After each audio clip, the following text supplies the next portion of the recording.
What is up, guys? We're back with more picks and predictions. This weekend, we got UFC 314, headlined by Alexander Volkanovski and Diego Lopes for the featherweight belt. This is the full card breakdown. I'm going to go through every single fight on the card. Let's not waste any time, and let's jump right into the picks and predictions for UFC 314. To kick off UFC 314, we got a women's MMA matchup in Nora Cornolle versus Hailey Cowan. This is a pretty straightforward breakdown. I mean, Nora Cornolle, she's a better striker out of the two of these girls. She's pretty, she's pretty technical on the feet. She does have a good kickboxing background, and her last fight was a split decision loss against Jacqueline Cavalcante, and Cavalcante is pretty good, so, I think that's actually like a pretty good gauge of like where Nora Cornolle is. Prior to that, she beat Melissa Mullins. She was plus 200, and we did bet her in that matchup to beat Melissa Mullins. She got that one done, so good work for her there. So, yeah, we do like Nora Cornolle a little bit over here, and, Nora Cornolle, I think she does beat Hailey Cowan. It's simply that Hailey Cowan's going to want to take her down. I think Hailey Cowan will probably get her down here and there in this fight, but I mean, Nora Cornolle is going to do all the damage in this matchup. She also has a pretty good get-up game. She's going to keep working to get up, so you're not going to see her just stuck on the ground like a freaking Johannerson Brito or something like that. I mean, not take anything for Pat Sabatini last weekend, but still, Nora Cornolle, if she gets taken down by Hailey Cowan, which she probably will, she will work to get back up. She might lose a bunch of control time up in some rounds in this fight, and it probably goes all three. But I think that, when there is space, Nora Cornolle is going to do all the damage. And, that's why I'm going to pick her. I think she's going to be the more dangerous fighter. She's going to be the one working more to actually, inflict damage on her opponent. And outside of losing some control, I don't really see what Hailey Cowan will have for her. So, yeah, Cornolle is going to be the pick. Let's move on to the next matchup. In the next matchup, we got Tresean Gore versus Marco Tulio. And, once again, pretty straightforward breakdown for the second fight. Tresean Gore, man, He's all right. He had a big layoff. He came back, got a win against, Trockley 4 months ago. But we all know Trockley's pretty ass. Prior to that, he had like a 2-year layoff. 5-2 in his pro career. So not very experienced in Tresean Gore. Did get knocked out by Cody Brundage. It's hard to tape those because they are in 2022. So, lot has changed since 2022. Even though he hasn't fought much since 2022, there's only been 2 fights since then.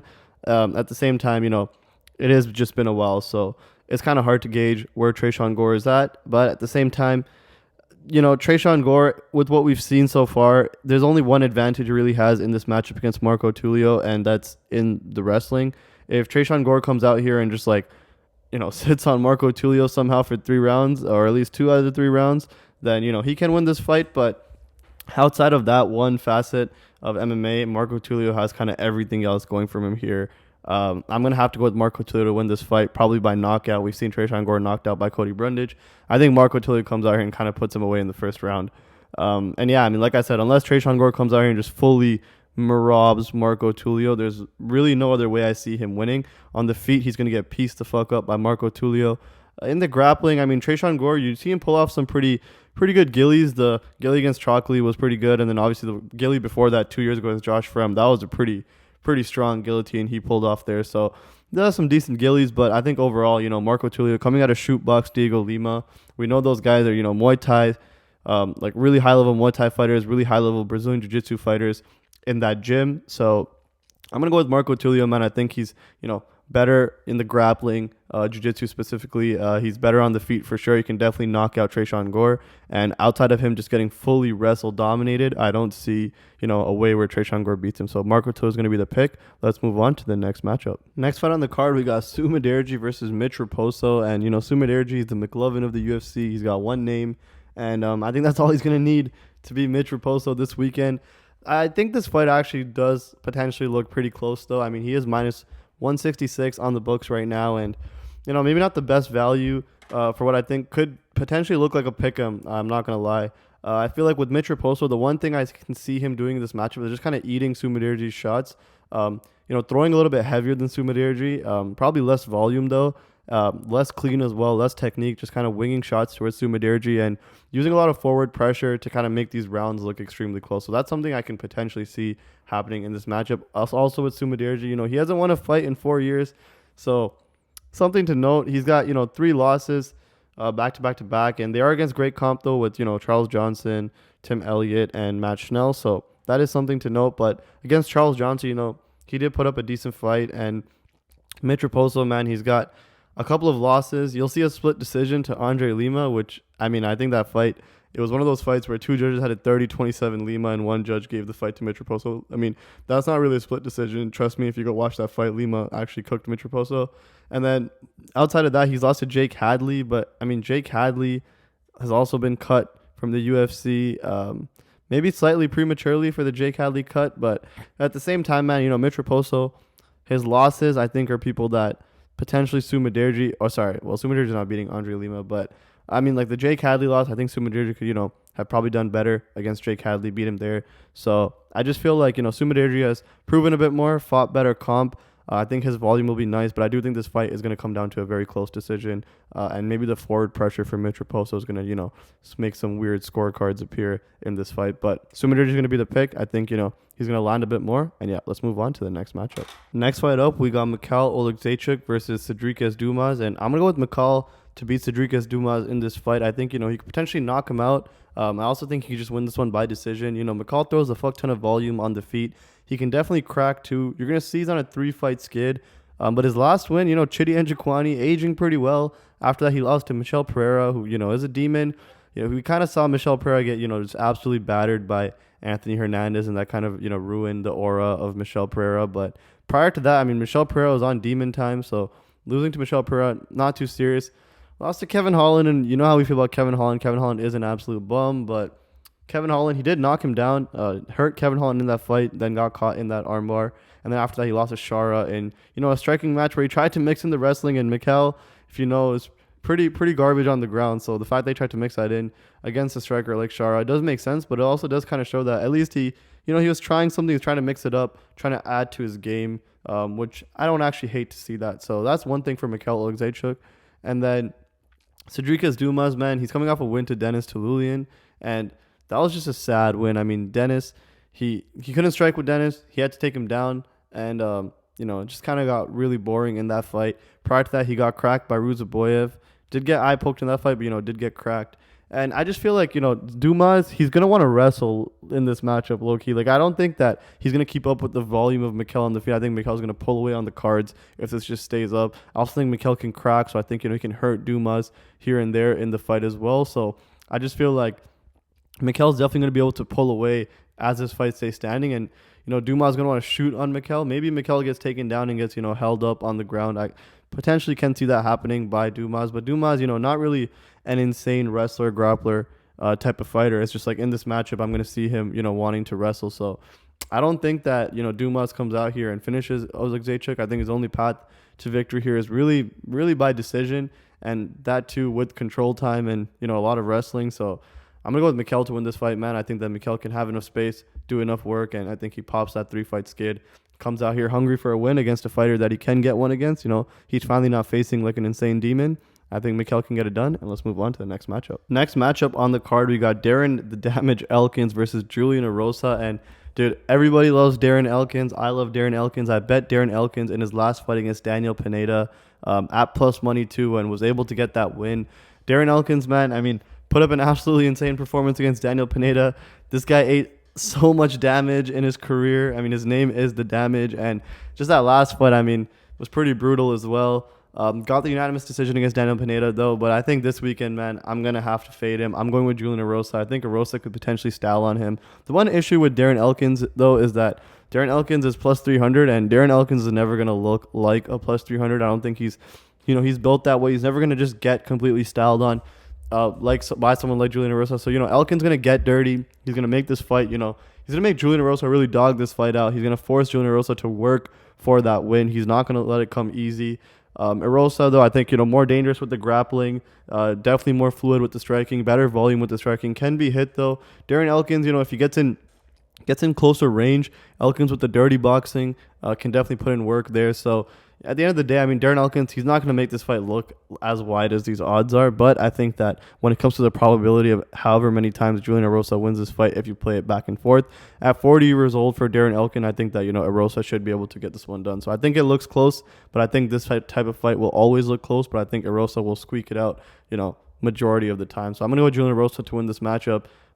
Wouldn't be surprised, like I said, though, if it does look close, but I think Erosa gets it done. It's going to be hard to put Elkins away. Maybe he does by sub, but I mean, I don't know. I could definitely see Erosa getting it done on the cards, though. Next fight up, we got Chase Hooper versus Jim Miller. And Chase Hooper really coming into his own in the UFC, putting together some really good performances. Killed Vyacheslav Borshev's career 2 fights ago.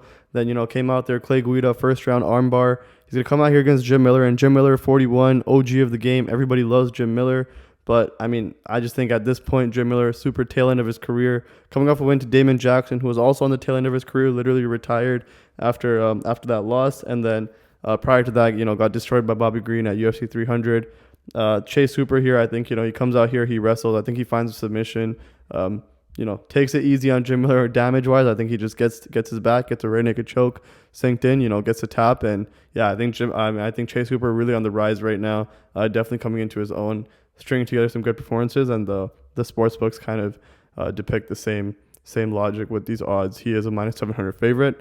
So hard to play, but Chase Hooper is going to be the pick. Let's move on to the next matchup. Next up, we got Virna Jandiroba versus Xiaonan Yan. And I'm all over Virna Jandiroba in this matchup. She is definitely the hottest female. I'm joking. But I'm definitely over Virna Jandiroba in this fight. I think that, she's going to get the takedowns. Xiaonan has been taken down by every opponent that she's ever fought. She got taken down by Tabitha Ricci. And Virna Jandiroba, man, craziest control, top control in the women's division. So I think she's going to get her down. And once she's on the ground, she's definitely going to be able to hold her there. I think she probably 30-27 Xiaonan. I think, Virna Jandiroba by submission, not even a terrible play. I think she could potentially find an armbar or something in this fight. So, I'm all over Virna. I love the odds too. I don't understand the love for Xiaonan Yan in this match. I mean, stylistically, it makes zero sense to me. I think that, Virna kind of has this all day long. So give me Virna. I like the odds. And yeah, let's move on to the next fight. Next fight on the card, we got Dan Ige versus Sean Woodson. And this is the hardest fight to predict on this entire fight card, in my opinion. We have Sean Woodson, who has a boxing background, a 7-inch reach advantage in this matchup, and can definitely, find Dan Ige in his range and just kind of hold that, maintain distance, put out a decent amount of striking volume and just kind of get the job done on the cards. We have Dan Ige, who we know what his style is like. We know what he values inside the octagon. He's going to be a dog. He's going to come forward. He's going to pressure the fuck out of Sean Woodson. We know that he's not going to necessarily let him sit in that range. And we know he can crack. He hurt Lerone Murphy in his last fight. So we know he has the power to crack. And potentially Sean Woodson can go down with one of those shots. So very, very interesting, very hard fight for me to break down. I can kind of see it going either way. This is a true 50-50 in my opinion. At least from a breakdown perspective, maybe it doesn't look like a 50-50. But from a breakdown perspective, I think this is a true 50-50 of how you kind of approach this fight. I think, the best bet in this matchup, in my opinion, is probably, win inside the distance, decision, no action. I think Dan Ige, if he does win inside the distance, I don't really see Sean Woodson putting Dan Ige away in this matchup. So I think that I can see Ige kind of cracking Woodson, putting him down. It's minus 265 though, so you're gonna have to interesting to play that one. But I think that is a pretty safe bet. If it goes the distance and Ige, win or lose on that scorecard, you just kind of get paid out. But I definitely don't see Woodson putting Ige away in this fight. I think that Ige could potentially crack him. I'm gonna pick Dan Ige in this fight just because, he's the plus money side. I think, like I said, it's a very close 50-50 matchup in my opinion. I think that Ige, he could just forward pressure. I'm going to pick forward pressure over potentially, like a point fight type of fight from Sean Woodson. But if I do see that point fight work, I wouldn't be too surprised. So I'm going to lean Dan Ige ever so slightly. But like I said, that's more just because, he is a plus money side. I think it makes more sense in a fight that, in my opinion, is this close to break down. And yeah, let's move on to the next matchup. The next fight on the card is the main card opener. We got Nikita Krylov versus Dominic Reyes. And I'm going with Dominic Reyes, the resurgence, about to be on a 3-fight win streak after this fight. I mean, the one thing with Dominic Reyes is his chin is still probably pretty suspect. If he does get knocked out, it is interesting. Krylov, though, 2-year layoff, coming off back surgery. There's a bunch of, rumors that he's still nursing an injury, like a shoulder injury or something like that. So with Krylov, I don't like the layoff. The other thing is, we know he's a strong grappler, and a strong wrestler, but have you ever seen Dominic Reyes in his career just ever get dominated in the wrestling? No, you haven't. Dominic Reyes' takedown defense is super solid. I think, Reyes can keep this one standing, and I think in space, his hand speed, his technical strike, I think he piece up Nikita Krylov here, potentially find his chin, but, there are concerns, there are risks. I mean, Krylov could come out here and the layoff and the surgeries and stuff could not impact him. In that scenario, an active Krylov would probably pick over Dominic Reyes. potentially, but the layoffs and stuff, make me want to lean Dominic Reyes here. I think he can get it done, and I think, he's going to want to keep it standing to do that, and I think he can keep this fight standing against Krylov. So, yeah, give me the underdog here. Give me Dominic Reyes to get it done, either by knockout or by decision, probably by decision, though. Up next, we got Yair Rodriguez versus Patricio Pitbull, and Patricio Pitbull, obviously, you're probably going to hear this a lot, especially if you watch these videos anyways. I mean, all these MMA fans, like if you really know MMA, you obviously know Patricio Pitbull. You're going to hear that on every prediction video, but I'm assuming if you do watch these videos, you definitely have to be a pretty big MMA fan in general. So, yeah, that's one thing to note. But Patricio Pitbull, I'm going to pick him to beat Yair Rodriguez, man. And it's interesting because Patricio Pitbull, obviously, he's on the tail end of his career. He's 37 years old, maybe a little bit too late joining the UFC. But I don't know, man. With Yair Rodriguez, here's my issue with Yair, right? One, I don't like the gas tank. Two, I just don't like, I don't like the way Yair fights progress. He definitely has a really good first round in him, though. And that first round, I think, is going to be pretty dangerous for Patricio Pitbull. Yair is going to be sharp on the feet. He's going to be much bigger than Pitbull. He's 5'11". Pitbull is 5'6". So Yair is going to have the size advantage. He's going to be bigger, longer, faster, sharper on the feet for sure. But if he doesn't put Pitbull away and this fight extends, who's got the grit, who's got the dog in him? Can Pitbull take Yair down? He can. Is Yair going to be able to submit Pitbull? No. Yair can be crafty, but, I don't think so. I just feel like, man, if Pitbull actually just can survive an early onslaught from Yair, he can then go in and just take the hell over in this fight. Really, really embody that UFC debut, especially, making, it's probably going to, like I said, it's probably going to look pretty scary early on, but I think, if this fight does extend, we're going to see Pitbull put in work, and I think it can extend, though I don't see Pitbull coming out here in his UFC debut getting knocked out early. So I'm going to think that, Yair comes out strong round one, but then, it's going to be all Pitbull once that's, midway through that second round. So give me Patricio Pitbull to beat Yair Rodriguez, probably by decision. The next fight up, I'm going to keep this super short. Bryce Mitchell versus John Silva. If you think Bryce Mitchell can come out here and take John Silva down and hold him there, he's going to win this fight. You have decent odds on that too. And if you think that, I don't think you're crazy at all. We've seen John Silva's takedown defense be tested by Charles Jourdain, and Bryce Mitchell is a different level of wrestler to Charles Jourdain. So if you think Bryce Mitchell's going to do that, hold him down there, I don't think you're crazy for that. I think you go ahead. I think you're betting on Bryce Mitchell at pretty good odds as well. So yeah, no knock on that, but I'm not fading John Silva. I'm not fading the Fighting Nerds. Those are my guys. I've been betting on John Silva for a long time. I think since the Weston Wilson fight, I've been betting on John Silva. So since his UFC debut, every single fight I've bet on John Silva. I think John Silva can knock Bryce Mitchell out. I think it's too dangerous. We saw Bryce Mitchell versus Josh Emmett. Bryce Mitchell could probably take Josh Emmett down too, but he got caught. And John Silva hits maybe not as hard as Josh Emmett, but maybe he does hit hard. Maybe he even hits harder. Who the hell knows? But John Silva, man, he's going to be able to knock Bryce Mitchell out. That's my pick. Like I said, if you think Bryce Mitchell takes him down, no knock on that. But yeah, I'm going to pick John Silva by knockout. All right, up next, we got the co-main event. We got Michael Chandler versus Paddy Pimblett. And Michael Chandler, man, I mean, you just can't pick Michael Chandler. I think if you're a UFC predictions channel, I don't see how you can pick Michael Chandler. I mean, Michael Chandler has the tools to beat a lot of people. Great power on the feet, pretty quick, stocky build, very strong. D1 wrestler, really good wrestling background. So Michael Chandler has it all, man. But his fight IQ, just the way he just throws fights away once he gets behind, he's like, screw this. I'm going to go get a performance bonus. I'm going to just do a bunch of BS.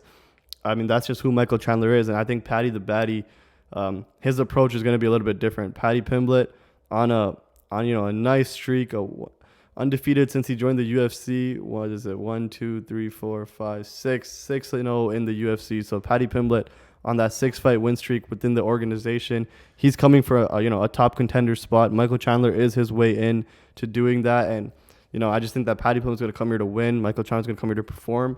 And I mean, with Chandler, I can see one thing where Chandler, if he keeps losing, there's going to be a point in time where those performances aren't even going to be worth it, because he's going to be having an entertaining performance against people either deep in the top 15 or even outside the top 15. At that point, his name value goes down quite a bit. So, I mean, I can see him come out here and just be a little bit safer, try to win. But, I mean, I think Paddy Pimblett, man, I think he can take Michael Chandler down.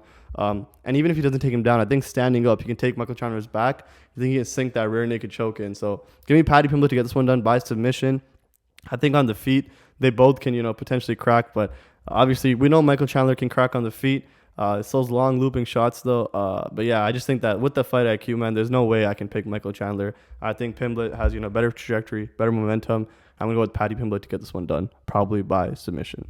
And in the main event, we got Alexander Volkanovski versus Diego Lopes fighting for the vacant featherweight championship. And, in this one, I'm going to go with Alexander Volkanovski to win by a decision. And Diego Lopes, super tough, can crack really hard, is, great on the ground, has really good Brazilian jiu-jitsu. But here's the thing, right? Okay, Diego Lopes by sub, I don't think is happening. I think Volkanovski is practically impossible to submit. We've seen that in the Brian Ortega fight. Islam Makhachev didn't submit him over 5 rounds. So, that's one thing. On the Alexander Volkanovski side, I just think that he's impossible to submit. He's not getting submitted by Diego Lopes. And yeah, he could get knocked out. I think that's the biggest threat here to Alexander Volkanovski is where is his chin at, right? He got knocked down round 1 by Makhachev in 2023. He turns around, fairly quick, gets knocked out by Ilia Topuria in the second round. Now he's taking a little bit of a layoff. He's taking some time off, and I think that's good. Has his chin recovered? We just don't know that. So that is the biggest thing here. Has Volkanovski's chin recovered? If his chin is recovered, then I think he has a great chance of winning this fight. I think he can keep this fight standing. I think his takedown defense holds up. I think, he'll definitely, be game on the ground. I don't think Lopes submits him. Like I said, I don't think Lopes just controls him. And then in a striking match, man, I think that Volkanovski can just out-volume Diego Lopes for sure.